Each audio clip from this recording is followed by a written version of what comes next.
খিদার ঠালায় কথা বলতে পারতেছি না এখন। আমার ভাত,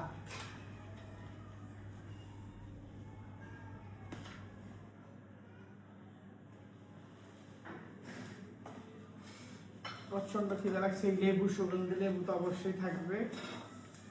তারপরে আছে আমার এখানে ঘন ডাল, এই দেখেন ঘন ডালটা ইয়ে করছি। এখানে আছে আমার সবজি, একটু সবজি রেখে নিই, এই মিক্স সবজি। এটার মধ্যে আছে আপনার বেগুন আছে, আলু আছে, পটল আছে, তারপরে আপনার কালো জিরা আছে, এই যে এটাকে কি জানি বলে, আরে পাঁচফোড়ন আছে, লাউ আছে, তারপরে দেখেন এই যে এই কাঁঠালের বিচি আছে। বিসমিল্লাহির রহমানির রহিম। আহ, একটা হচ্ছে মজা আর আরেকটা হচ্ছে খিদা। খিদার কারণে আরো বেশি মজা লাগতো। আমরা এখন চলে যাবো আমাদের গরুর মাংস।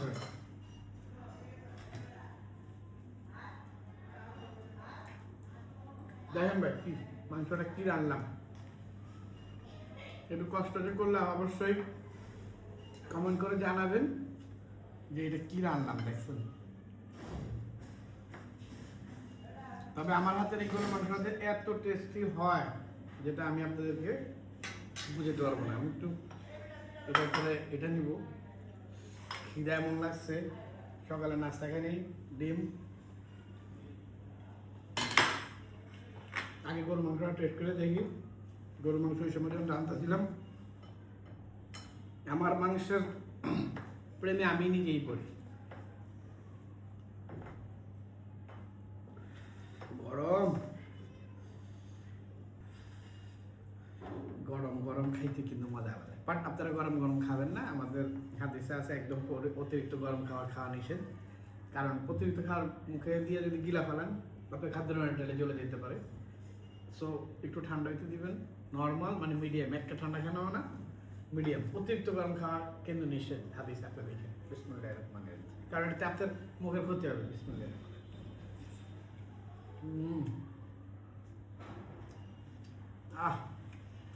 কইলে তো দেবেন আমি রাঁধছি, যে কইতেছি আমি যেমন রাঁধছি ঠিক ওইভাবে রাঁধা খায়, তারপর আমারও বলবেন। আমার হাতেটা শোনেন, এটার মধ্যে একটা জাদু আছে। যেমন সেম জিনিস, সেম খাবার আপনি রাঁধবেন আর আমি রাঁধবে এক হবে না, সেম দিবেন। এটা হাতের লাড়ারও একটা ব্যাপার আছে।